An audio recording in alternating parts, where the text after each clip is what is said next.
In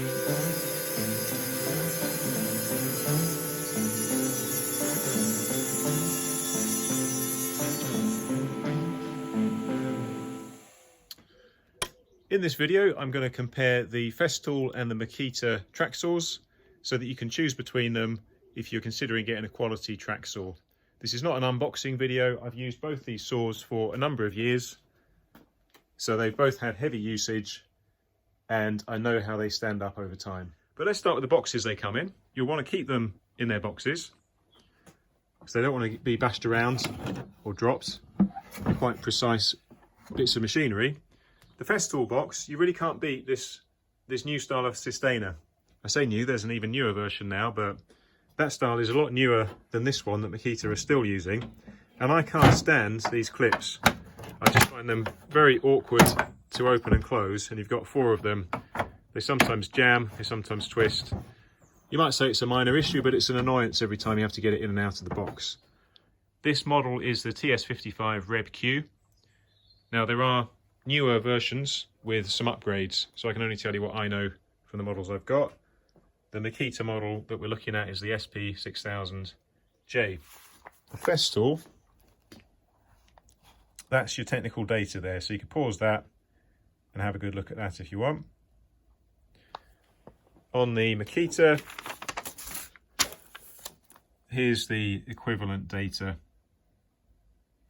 Now, one noticeable difference is that the blade diameter for the Makita is 165 millimeters, but for the Festool, it's 160. You could change them over, probably not recommended, and your depth settings would be affected. You get the feeling Makita have maybe just tried to get one up on Festool in a couple of ways.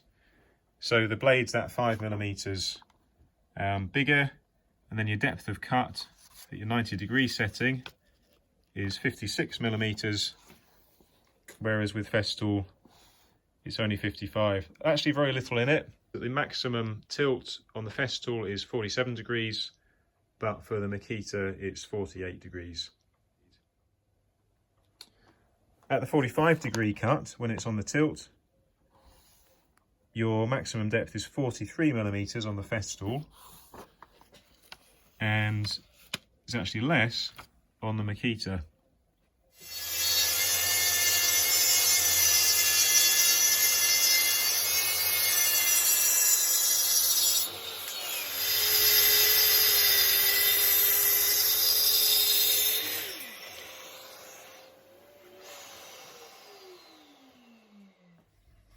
Now the Festool does have some extra features that the Makita doesn't have. One of them is when you drop it, which you do by releasing that mechanism there, which just moves that thing, pushing it down, it has a riving knife that quite cleverly just pops out before the blade.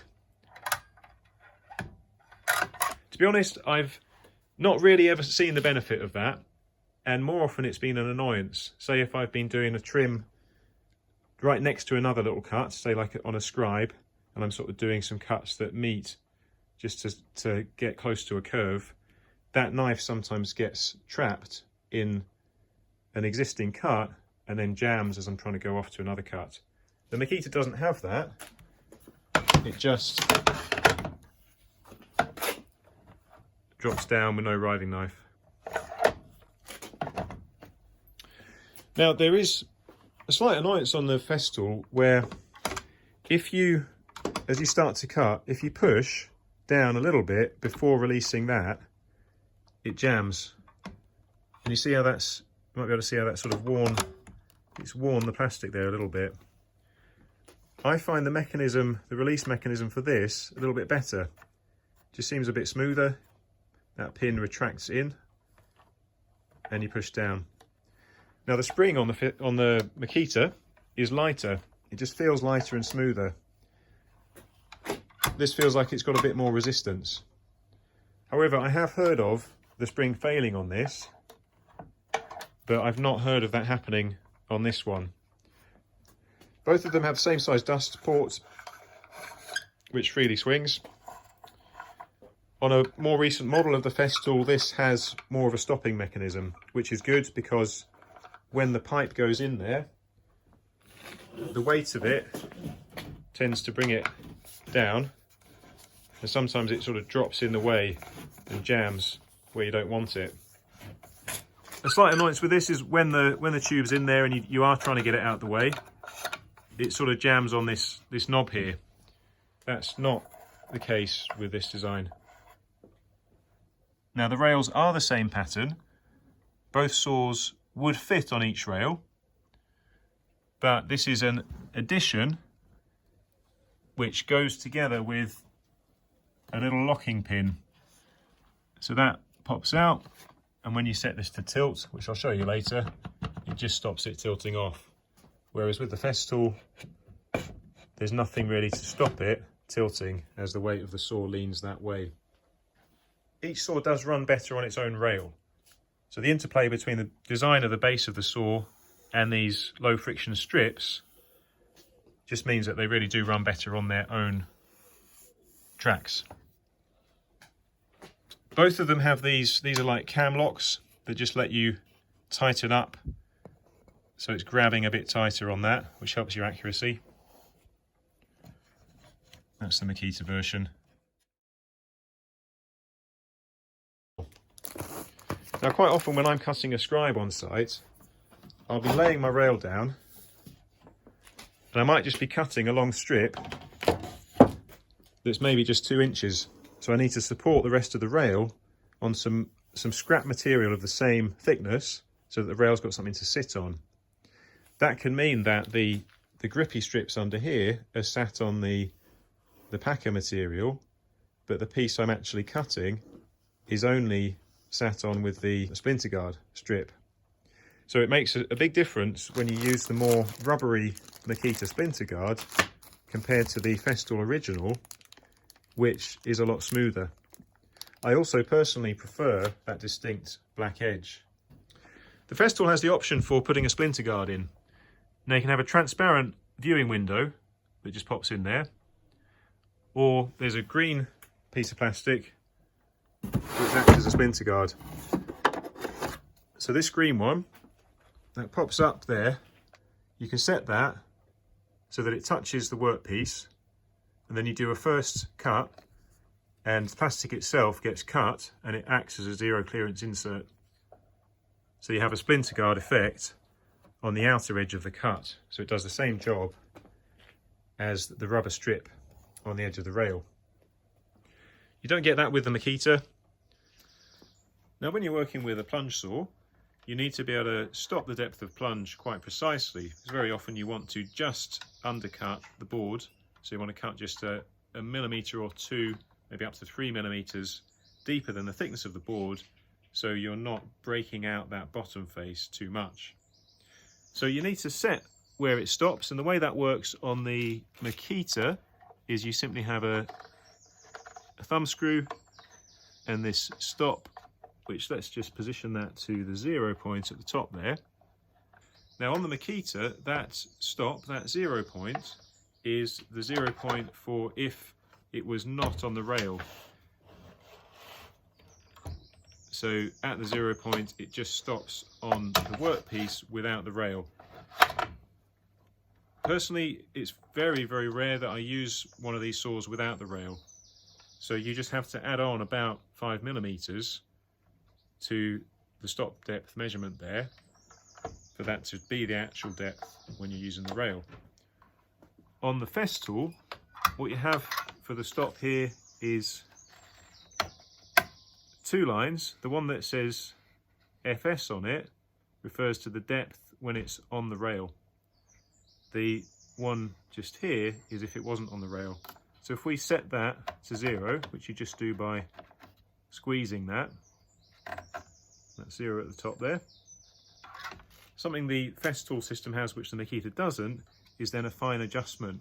So this is a little knob which, as I turn that anti-clockwise, that comes up a little bit, or clockwise it goes down, and I get a fine adjustment so I can get very precise if, say, I've got a slightly different blade or a blade that's been sharpened. I can be pretty confident about the 0 point and the depth setting that I want. Now when it comes to changing the blades, both of them have the Allen key that you need conveniently fitted into the handle in a pretty similar way. So what you do is on the Festool, you take that out first, you press your release button, drop it down, and then pull up this fast fix lever, and as that comes back up, that engages. It actually has two positions, and the upper position is the one that places the release nut, or release bolt, I guess you'd say, in the position where you can undo that. So that, you know, that does go anti-clockwise to release. Pretty easy to do. And then that has this piece that engages in there, and it'll just come out like that. So for the Makita, you drop it down,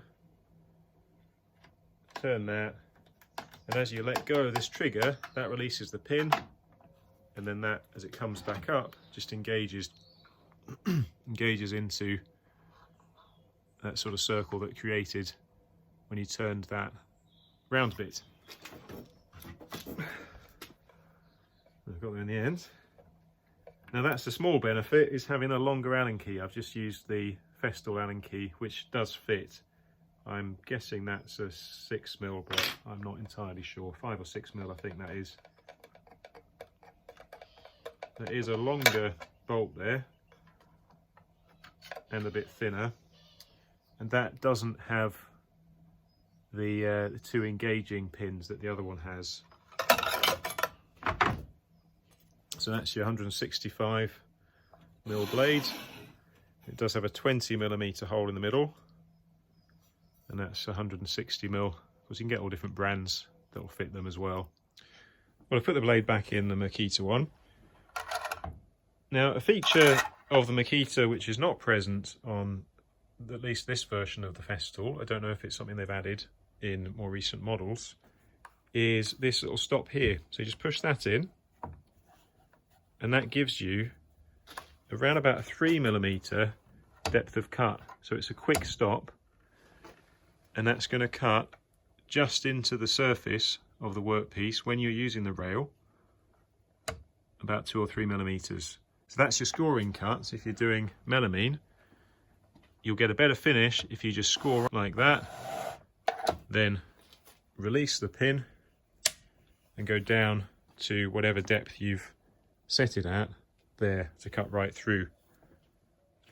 So the way it works with the Festool, to tilt it, you undo your knobs both sides, that'll tilt and stop at 45 degrees. Now that would overbalance if I let go of it there. If you want to go to 47 degrees, that will come out, and that allows it to tilt a bit further. And it's the same on the -1 position.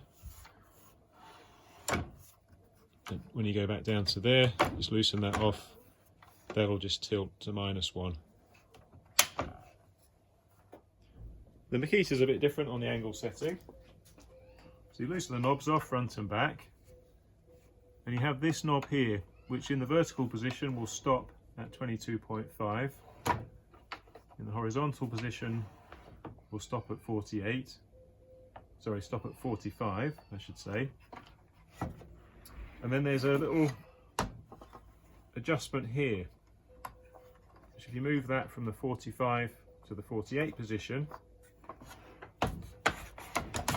give it that extra bit of travel to the 48 degrees. And as we've said, it also has this little engagement that stops it tipping. If you then want to go to -1 degrees, which both saws give you the option of,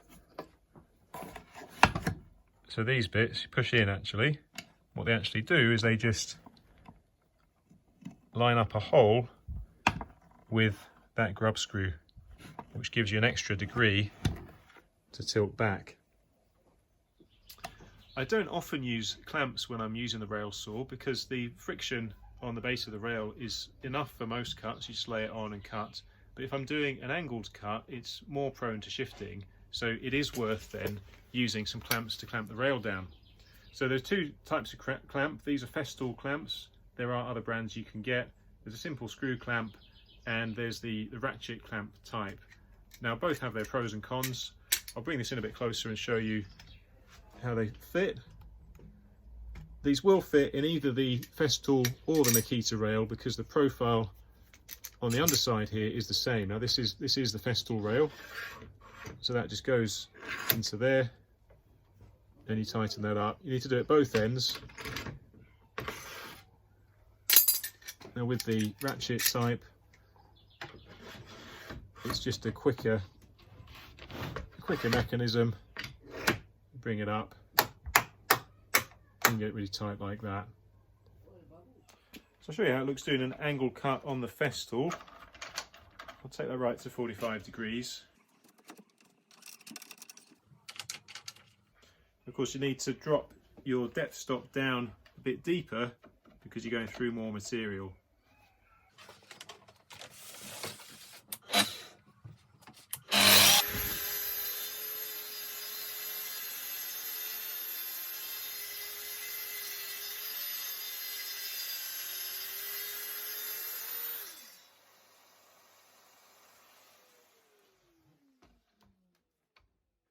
Now the way that the angle cut works is the pivot point of the saw is right on that edge there. So it effectively pivots around that bottom edge of the splinter guard strip.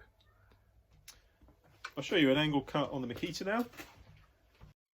Make sure I've got these cams up snug to the track.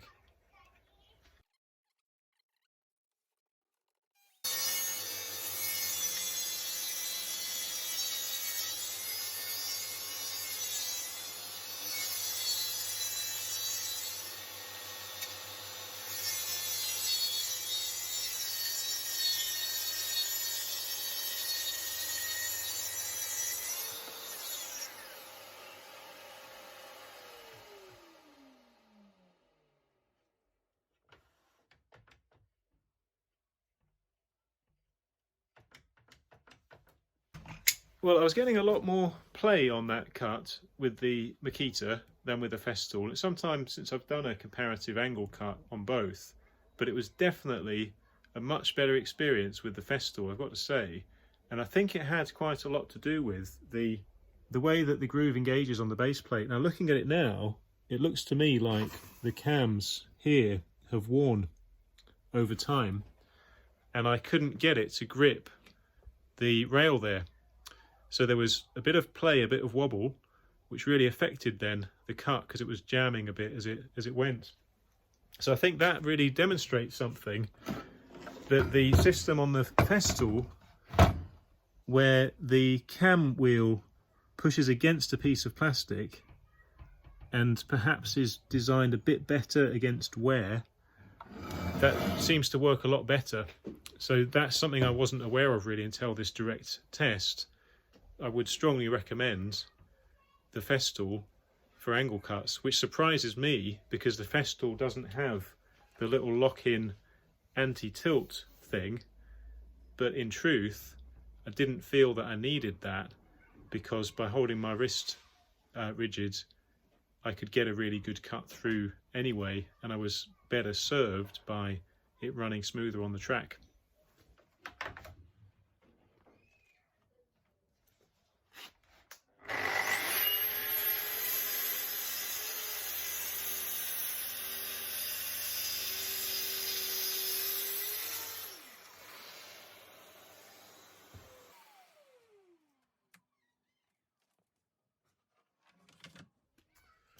Now what's happened there is I haven't quite set it to go right through. As it turns out, it was about 0.5 mil to 1 millimetre off, and that was with the saw set to around about 24 there.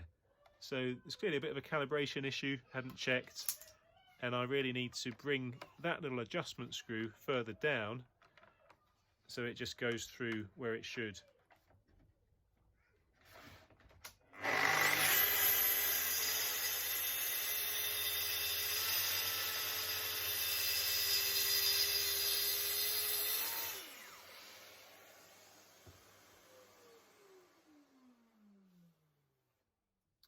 Now that's a fairly newly sharpened blade. It's had a bit of use. If it was perfectly newly sharpened, we'd probably get a bit less of that chip out. We've got a bit of a burn just where I hung around just there, which does easily happen, particularly on end grain. Remember when I first bought the Festool, it just went through 40mm oak, just like butter, perfectly clean. So there might be slight issues of calibration to get just absolutely bang on as if it was good as new. But still, a pretty good cut, and if I just carried on smoothly through that, then that would be perfectly acceptable, I would say. So now onto the Makita, and I have swapped out for the Makita rail.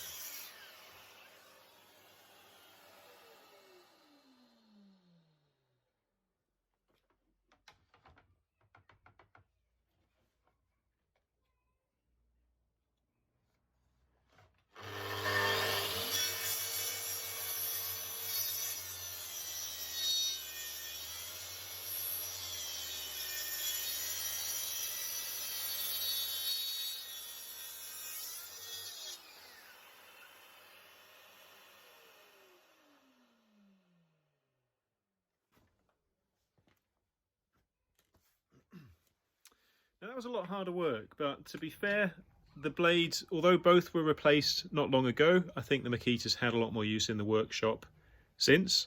So it's probably not the fairest comparison if the blade may not be quite as sharp. But I think the play that saw's got on the rail that I talked about earlier is affecting it, sort of jamming a bit if there's a bit of play and it's not going perfectly parallel. And I would say the motor feels less powerful. Because I know that blade is certainly not blunt, and we have got more burning there. So possibly not the fairest direct comparison, because I can't guarantee both blades were perfectly sharp. But doing a direct comparison like this, I've certainly come to the conclusion that the Festool is a better saw, and even in ways where I thought that the Makita might have one up on it, such as the anti-tip mechanism, it turns out the Festool really did a better job of doing that angle cut.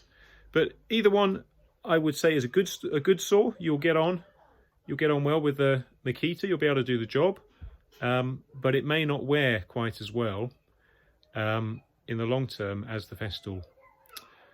Okay, I'm sure there's lots more could be said, and you may come to a different conclusion. But I hope that seeing both saws close up has been helpful for you to make a decision. If you use one or other or both and you have a different opinion, please share in the comments below. If I've missed anything that would be helpful to anybody else, please share that as well. And I do hope that this has been a helpful video. Thanks for watching this far. See you next time.